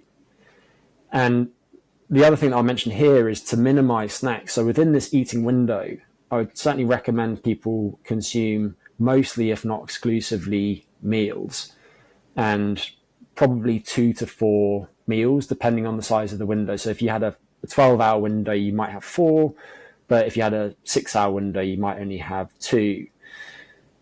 If we move beyond that, though, and if we just think about how you're distributing your intake of macronutrients, so protein, carbs, fats, alcohol is technically a macronutrient too, you want to front load your intake. So you want to have beer with breakfast. And I was going to say, like, you're British. So like I walk around the streets of London and I'm like, okay, we go to the pub at 10 a.m. Is that what our first meal of the day, or how do we want to distribute our macros? Well, it's always 6 o'clock somewhere, right? Yeah. But, well, 6 o'clock, Greg, you're on the later side of life. Happy hour starts at 2. I actually had some wine breakfast this morning. That's why I'm feeling so chirpy. Yeah. I didn't. That would be entirely unprofessional. But what I would say is that within your window, in general, you want to consume most of your carbohydrate and fat, especially early in the window. And there are exceptions to this, but the old adage of eating breakfast like a king, lunch like a prince or princess, and dinner like a pauper makes a lot of sense for a lot of people. But with that said, some people really struggle to eat breakfast. It just seems aversive to them. You tend to see this in night owls. Some of them can learn to be hungry at breakfast. And actually, if they focus initially on reducing the size of the final meal, sometimes that increases their hunger the next day. And then all of a sudden breakfast seems more palatable to them. Another consideration is factoring activity. So if, for example, you follow our chrono exercise advice and now you're doing your workouts following work at 6 p.m. and the rest of the day you're relatively sedentary, I would say it's absolutely fine to have a large proportion of your carbohydrate and fat intake shortly before and shortly after the workout. So you have to factor in activity, because activity causes all sorts of change in your metabolism, such as an increase in non-insulin mediated glucose disposal. So your muscles better take up glucose absent any change in circulating insulin because of some changes in what are called glucose transporters. So factor in activity, and then you will have noticed that I focused in particular on carbohydrate and fat, and that's because I think that you should actually distribute your protein intake quite evenly across meals. And there are all sorts of reasons for that. But if you look at protein metabolism research, then what you see is that at an individual meal or snack, there seems to be a threshold amount of certain amino acids, these being the individual building blocks of proteins, that you need to hit to maximally stimulate muscle protein synthesis, which is the main determinant of whether your muscles are adding protein to themselves and getting bigger over time, or losing muscle protein and getting smaller. And in particular, the amino acid leucine seems to be important in that process. There's probably a threshold of something like 3 grams of leucine that you need at each meal to trigger that protein synthetic response. And the generic advice to consume at least a palm-sized portion of a protein-rich food, which I would hope corresponds to something like 0.4 grams of protein per kilogram of body weight at a given eating occasion, whether that's a meal or a snack, is a good starting point. And those protein-rich foods include things like whole eggs, meat, fish, seafood, dairy, and so on. And when I say dairy, I don't mean butter or cream, obviously. I mean high-protein dairy foods such as cheese. So I think that's practical. And then finally, with respect to specific foodborne chemicals, a couple stand out as being particularly important because they have the potential to disrupt the circadian system. One of these, of course, is caffeine. And I am pro-caffeine. I think in general, if you look at the clinical research on caffeine, whether it's carefully controlled intervention studies or whether it's epidemiology, most people benefit from consuming modest quantities of caffeine-rich items, such as coffee, dark chocolate, and tea. However, caffeine itself does quite strongly affect the circadian and sleep systems. And basically, because it antagonizes adenosine receptors in the brain, and adenosine is a sleep-promoting substance that accumulates in your brain the longer that you've been awake, caffeine can reduce sleepiness, and that's one reason why many of us get hooked to it. But also, consumed late in the biological day, it can actually independently shift your body's clock slightly later. And there was some nice work by Ken Wright's group showing this several years ago. The issue with caffeine is that people vary dramatically in how they respond to it. If you look across people, the half-life, which is the amount of time that it takes for your blood levels of the substance to come down to 50% of their peak, is about 5.5 to 6 hours. But for some people, the half-life is over 24 hours. You see that, for example, in people with certain liver conditions. And we know something about what explains that variation between people. Sometimes it's liver pathology. Sometimes it's genetic variation in the genes that encode the CYP enzymes. Sometimes it's to do with the enzymes. Sometimes it's to do with the genes that encode some of those adenosine receptors too. But in general, as a starting point, I think consuming no caffeine after about 9 hours before your planned bedtime is a good way to go. So if you're planning to go to bed at 10 p.m., then finishing your caffeine intake by 1 p.m. And then after that, exclusively consuming decaffeinated products.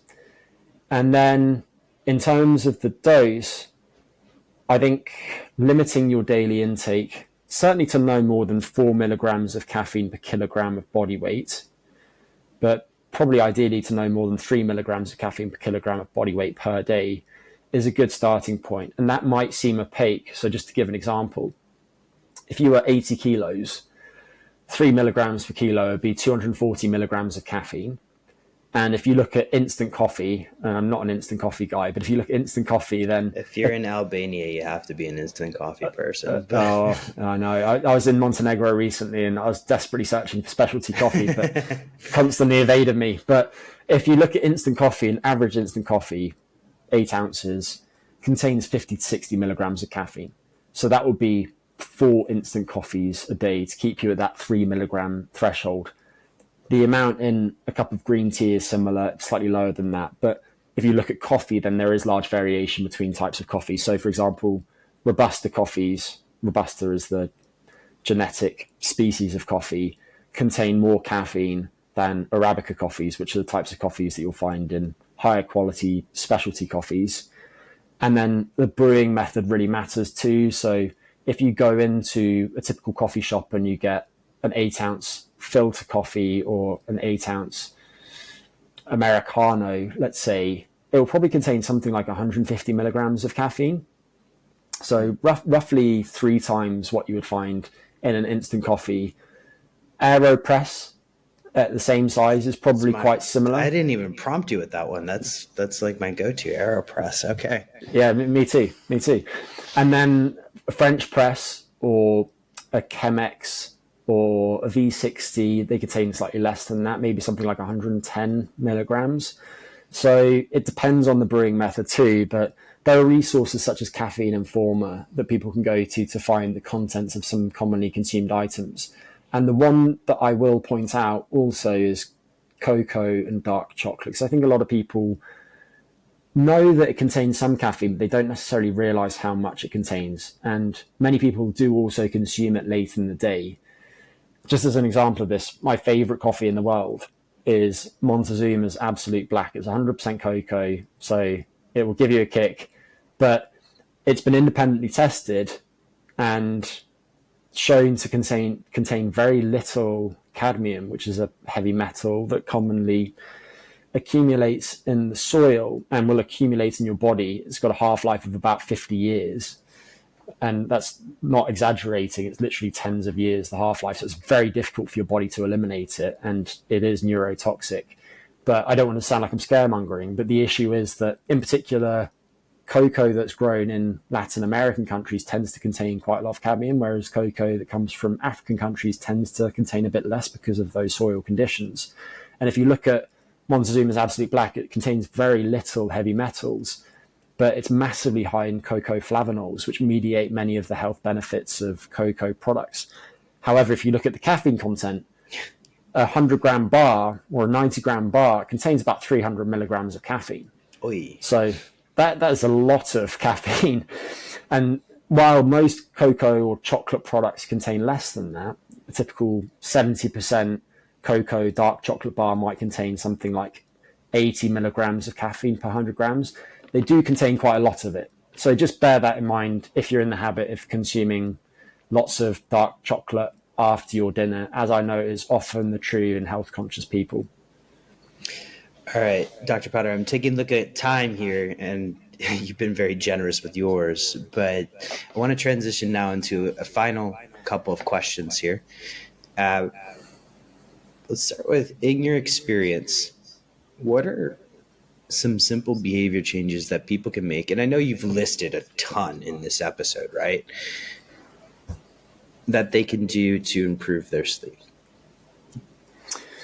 Yeah, good question. I'm glad that you asked this because I'm constantly asked this, and I am always surprised when and maybe I shouldn't be, I should have learned by now, but maybe I'm not that good at learning, but I'm always surprised when I speak with people who are struggling with their sleep about how familiar they are with common rote sleep hygiene recommendations, but how on further analysis they consistently get certain things woefully wrong. And when they address those, doing so dramatically improves their sleep. So I won't go into the sleep hygiene basics, and we've covered some of them today when speaking about caffeine. And I didn't get into alcohol, but suffice it to say that with alcohol, less is better and earlier is better. And again, there is substantial variation between people, which in part relates to genetics and so on. But beyond those and other ones like sleep in a cool, dark environment, the ideal ambient temperature for most people is probably between about 16 and 22 degrees Celsius. And don't exercise immediately before bedtime. If you take stimulant medications, let's say for ADHD, you want to take those shortly after waking in the morning, all those things that most people are familiar with, then I'll mention a few that I think can be quite easy to enact, but also very effective in helping people sleep better. One of them is, if you look at when people struggle with their sleep, often they struggle because of work-related stress. And at the end of your working day, you should put your work day to rest. And you could do that in a few ways. So one of them is to review anything that you need to do the next day and make a to-do list. And this has been studied in the context of a model of acute insomnia and shown to help people fall asleep faster. But just making a to-do list and specifying times of day at which you're going to do individual things you need to get done can help offload those thoughts from your mind so that they're not pinballing around your mind when you lie down in bed and you finally have a moment to yourself at the end of the day. Another activity you can do at this time is to schedule worry time. And what I mean by that is that lots of us have many different concerns. Maybe that you're concerned about your work. Maybe you've just lost your job. Maybe you're worried about a family member who is currently sick. Maybe you're worried about your partner and your relationship, whatever it might be. But during this 10 to 20 minute period of scheduled worry time, which you can tack onto your to-do list at the end of your working day, the idea is to sit down with a pen and a piece of paper and to list your concerns in the left-hand column, and then adjacent to those to note the smallest next thing you can do to address those particular concerns. And then at the end of your worry time, commit to not worrying until your scheduled worry time the next day. So the idea is that you're compartmentalizing your worry time into this dedicated block each day to try and quiet your mind the rest of the time. And it might sound silly, but it is actually quite effective. And you can also do that in a dedicated space. In treating insomnia, sometimes people will use what they call the worry chair, where basically whenever somebody is worrying about something, they go to their chair. So they learn to associate worrying with that chair, but then hopefully when they're elsewhere, they're less prone to ruminating over some of these things that are concerning them right now. The other things that I'll mention are the importance of stimulus control of behavior. The idea is that because our brains are so good at creating associations between things, and often this is very adaptive. So for example, if you're learning to drive, you learn that as you approach a red light, you need to brake. That keeps you safe. And after a while, you reflexively brake as you approach the red light. In insomnia, what happens is that as people struggle to sleep, they learn to associate the bed, which is the stimulus, with being awake, which is the behavior. And they need to retrain themselves to associate being in bed with being asleep. And the way they do that, of course, is by spending less time awake in bed. And to enact that, you need to only go to bed when you're actually sleepy. So you might think my bedtime is 10:30 p.m., but if you're not sleepy at 10:30 p.m., you should not go to bed. If you've been in bed and you haven't fallen asleep within roughly 15 minutes, get out of bed, go to a different room, do something relaxing in dim lighting, read a book, listen to relaxing music, meditate, do some slow-paced breathing exercises that emphasize the exhalation, that type of thing, and then only return to bed when you're actually sleepy. And then ideally, you'd get out of bed at roughly the same time each morning too, at least if you're experiencing insomnia-type symptoms. Setting an alarm clock might be quite helpful because that will help regularize your exposure to some of these time cues that we've spoken about, such as the light-dark cycle. It will also help you build lots of pressure to sleep during the day, which will help you fall asleep quickly at night and stay asleep. And then related to that, don't nap during the day because that will pay off some of that sleep pressure, making it harder to fall asleep at night. And save your bed for sex and sleep only. So if you're in the habit of reading in bed, arguing with your spouse in bed, anything like that, don't do that when you're in bed. And to be clear, I think for most people, reading in bed is fine. But if you're experiencing insomnia symptoms, you shouldn't be doing anything like that. Two other things. One of them is match your time in bed to how much sleep you actually need.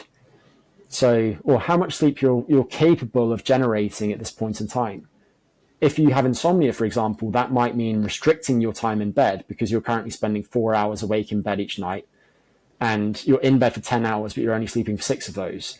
So you might only want to spend 7 hours in bed and then 6 of those hours asleep. That means that your sleep quality has just improved dramatically.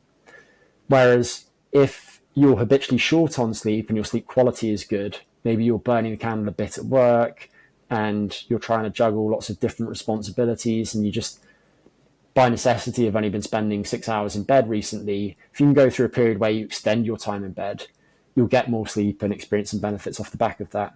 And then finally, obstructive sleep apnea is really common now. Atul Malhotra, who's one of the foremost experts on this subject, recently published some work suggesting that it's quite possible that over 1 billion middle-aged adults worldwide have obstructive sleep apnea, which leads to all sorts of downstream consequences: daytime sleepiness, which disposes them to traffic accidents, cardiometabolic issues such as high blood pressure, poor blood sugar control, and so on. When you treat those, you will feel so much better. Some people describe it as like having had a brain transplant. So go to stopbang.ca, get some idea about whether you might have it, and then seek medical assistance if you think you might have it, which often comes in the form of positive airway pressure, but also sometimes people have sleep apnea because they have enlarged tonsils or they have a large tongue. So sometimes dental appliances or surgeries are indicated, and they can make people feel so much better. Beautiful. Final two questions here. Dr. Greg Potter. I'm going to save the supplement question for a different topic, for a different episode, because I think supplementation and sleep is, I know you have particular views on it, and it's such a huge topic that we can almost spend an entire episode unpacking that in the future. But let's talk about the implications of a knowledge of circadian rhythms and practical applications elsewhere. What do you think is possible now that we're building this knowledge base of biological rhythms? I'll try not to give you a huge answer here because I could easily go off on one, but suffice it to say, I think that this is relevant to many different parts of society and ultimately to the resilience of Earth as a planet. I don't want to sound like I'm being far-fetched or getting carried away, but I'll give you some examples that I think hit this home. So in line with what we've been discussing earlier, I think this has obvious applications in medicine. And we didn't get into this, but this is true in so many different ways. So, for example, if you look at pharmacology, there's this emerging field, sure enough, of chronopharmacology. Yes.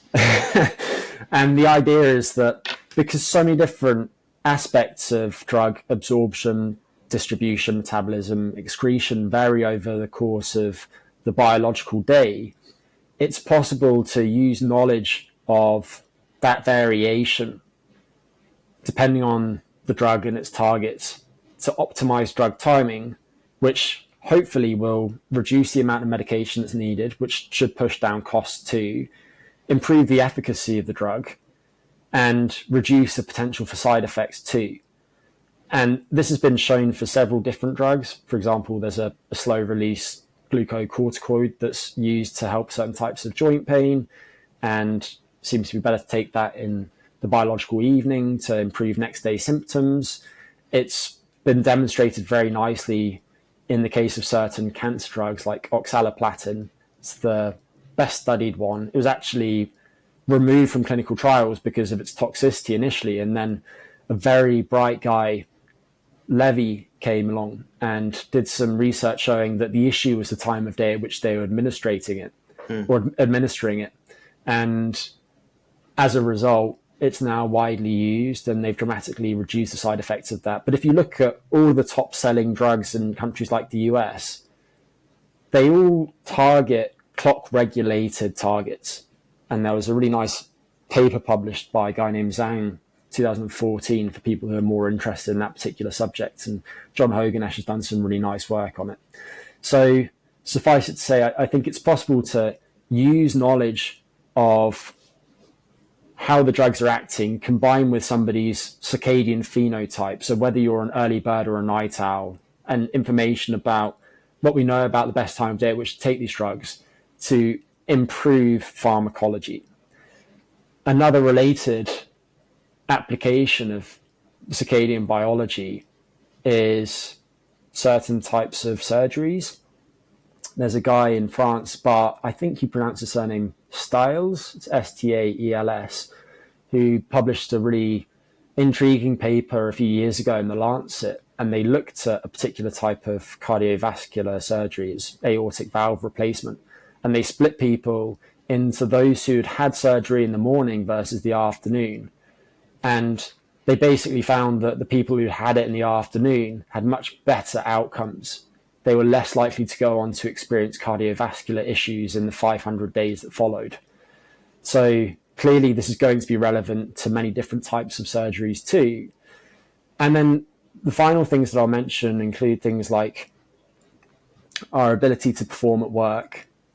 And I might come back to that later, but the last one that I'll mention here is the resilience of the ecosystem in general. Artificial light at night is now so pervasive, and it disrupts us in many ways. It also enables things that help keep society running, like shift work. So I don't want to sound like I don't see the upsides of it, because they're definitely there. But if you look at ecosystems, there was a really nice study by a guy named Kevin Gaston, who's at one of the research institutions here in the UK a couple of years ago, and they meta-analysed all of the different relevant data in which different animals were exposed to different intensities of light at night. And they found that it in many ways disrupted the behavior and the physiology of the organisms. It affected their hormone levels, when they were active, when they were feeding, how they migrate towards light, and so on. And there's also been some work showing that this can affect things that are directly relevant to human health too. So, for example, there's some really interesting work looking at Swiss meadows, showing that light at night reduces how much the insects pollinate plants at night. And as a result, those plants produce substantially less fruit. So if we think about this in terms of food security, it's definitely going to affect the human food supply too. So even if we were just being selfish, I think that that has some real repercussions. So two things here. One, I love the fact that you touched on the fact that we're not the only species on this planet, and that the choices that we make and some of these technological advancements that we have, and particularly you look at them from a lens of, biological rhythms, do have a almost negative feedback loop on us. And so I love the fact that we're having that conversation here on this podcast. And the second thing is slightly funnier, but the emerging field of chronopharmacogenetics, and potentially I'm imagining a chrono Ozempic in the future. Maybe something we're going to talk about. Yeah, it's funny. I was literally speaking to somebody about that yesterday, and it's one of these instances where something comes along that changes the landscape. We've seen this recently in multiple domains. We see it with large language models and how they're changing how people work. And we see this with obesity medications and how they're changing the medical landscape. And I find it in many ways encouraging. And the results of the studies of these medications are so impressive. And you speak about Ozempic there, which is sometimes called Wegovy. Semaglutide is the name of the drug. And that is second generation GLP-1 agonist after liraglutide, but actually the most recent generation drugs that are being developed, so things like tirzepatide, they're more potent still. They can produce weight loss of about 20% or higher over the course of a year on average. And so while historically we haven't had effective obesity medications, now we really do. But what's frustrating at the same time is that right now they're not in the hands of people who need them the most. And instead, lots of people are acquiring them privately to lose a bit of weight, to get in shape for the beach, to go from 17% body fat to 12% body fat, when there are people with quite severe obesity, with BMIs over 35 or so, who don't have access to those drugs. Because they're fucking expensive, right? Yeah, but I'll get off my high horse now, but suffice it to say that researchers who are studying things like chronobiology will need to start to study these in the context of chronobiology too. So how, for example, might we best combine drugs such as semaglutide with different chronotherapeutic interventions, such as time-restricted eating? Is there a best time of day at which to take these drugs to reduce their gastrointestinal side effects? The list goes on. This is a topic that you and I will probably cover offline, but remind me to tell you an interesting personal experiment, and this unfortunately hits at one of the negative aspects that you mentioned. But a personal experiment involving semaglutide, weight loss, obviously with adjoining muscle loss, and sleep apnea. But that's a combination that we'll talk about offline. All right, final question for Dr. Greg Potter, PhD. I love saying that because I basically said doctor twice. And so if you were to give people one piece of advice to live smarter, not harder, what would it be? I was thinking about this, and I'm going to put it in the context of our discussion today and fill one hole that is currently unfilled. And if the focus is working smarter, not harder, I want to tie this into workplace performance.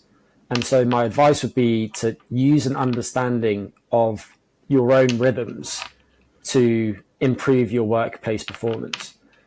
We know that various different cognitive functions do vary over the course of the biological day. And the best studied of these is attention. The others haven't been so well studied, but the most conspicuous change in your cognitive functions over the course of the day is the lunchtime dip in alertness that you experience. And so that's probably not an ideal time of day at which to do your most cognitively demanding work. And so if you can better align when you're doing the most taxing activities with when you're primed to do your best work, then you're going to be more efficient, get more done. And also, if you can align your rest intervals with when your body is suited to a break, then you're going to be better restored, because frankly, burnout is a huge issue now. And the World Health Organization actually recently added it to their international classification of diseases. So I think personalizing work schedules is going to be really helpful for a lot of people. And then related to that and actually putting it into practice, I'll make a couple of recommendations. First is during that post-lunch slump period, which typically for most people is roughly 1 to 3 p.m., take a break, get outside. Ideally, your break would truly be restorative. You wouldn't have lots of incoming stimuli. You wouldn't be listening to something necessarily. You might just be letting your mind wander and having a technology-free interval. If you can make that in nature, it will be more restorative. And if you can make it with other people, it will be more enjoyable. And it also might make you more likely to actually take that. There's an element of accountability that's important. Factor in your chronotype, so whether you're more of a morning lark or a night owl. And in general, I think a lot of people do their best work in the morning, not that long after waking up. For a lot of people, it's probably something like 10 to 11 a.m. that they're doing their best work. But if you're a night owl, you might find that you're most productive after the afternoon slump. And so maybe for you, you align your most taxing work with that time of day. And instead you're doing that type of work between, let's say, 5 and 6 p.m. And then otherwise, this is very relevant to shift work. And there has actually been some good research on this. There hasn't been that much of it, but it's possible to personalize people's shift schedules according to their chronotypes. And you do this by removing the most taxing shift for a given chronotype. So if you're an early bird, the most taxing shift for you is the night shift. If you're a night owl, the most taxing shift is the morning shift. And Saline Vetter and her colleagues have done some nice work showing that when you remove the most taxing shift, you can prolong people's self-reported sleep, improve their well-being, improve their job satisfaction too. And so if you are at the helm of a large organization that employs shift workers, I think that might have some meaningful implications for you and how you organize your work as work. You should also factor in your sleep history too. So if you've got a background of poor sleep, I think that's going to compromise the work that you do later in the day more than the work early in the day. So it's one more reason why front-loading work often makes a lot of sense. And then finally, I think it's worth taking brief intermittent breaks through the day too. And people think about this quite differently. You have some people who will encourage people to use the Pomodoro technique, which is typically 25 minutes on, 5 minutes off. You have other people who say you should work in 90-minute cycles, which I think is nonsense. But I think for most people, work in cycles, maybe initially of 25 minutes on, and then extending those over time, probably up to something like 100 minutes, makes a lot of sense. And the longer your prior block of work has been, the longer your subsequent break should be. The more taxing the work, the more you need to subsequently rest and recover from it. So I probably gave several pieces of advice in there, but basically align your work rhythms with your own biology if your goal is to work smarter, not harder. Chrono productivity. I love it. There we go. Greg Potter, thank you so much for coming on the Smarter Not Harder podcast. This has been, once again, another fascinating conversation with you where I personally have learned a lot and taken a lot of notes over here on this side. So thank you so much. Anytime, Boo. Pleasure. For everybody listening, have an amazing day. So let's recap today's podcast. What 1 cent solutions to $64,000 questions did we get into with Dr. Gregory Potter? Well, we got into that detection and correction element of chronobiology related issues. In fact, many of you probably heard a number of different surveys, including the Pittsburgh Sleep Quality Index, as well as identifying your chronotype, which may be useful in detecting some of those sleep related issues. We talked about chrononutrition, when to stack your meals, and what macronutrients to potentially use during the day. And we, of course, then argued a little bit about chrono movement, or when one should exercise throughout the day. The show notes for this one are worth reading over, and I myself will actually go back, rewind this episode multiple times and listen. But you can find them both at transcriptions.com and homehope.org. If you enjoyed the episode, please like and subscribe if you're on YouTube, but also leave a 5-star rating if you're on Apple Podcasts or Spotify. I'm very grateful for you turning in today, and thank you again for tuning into the Smarter Not Harder podcast, your home to 1 cent solutions for $64,000 questions. Have a wonderful day.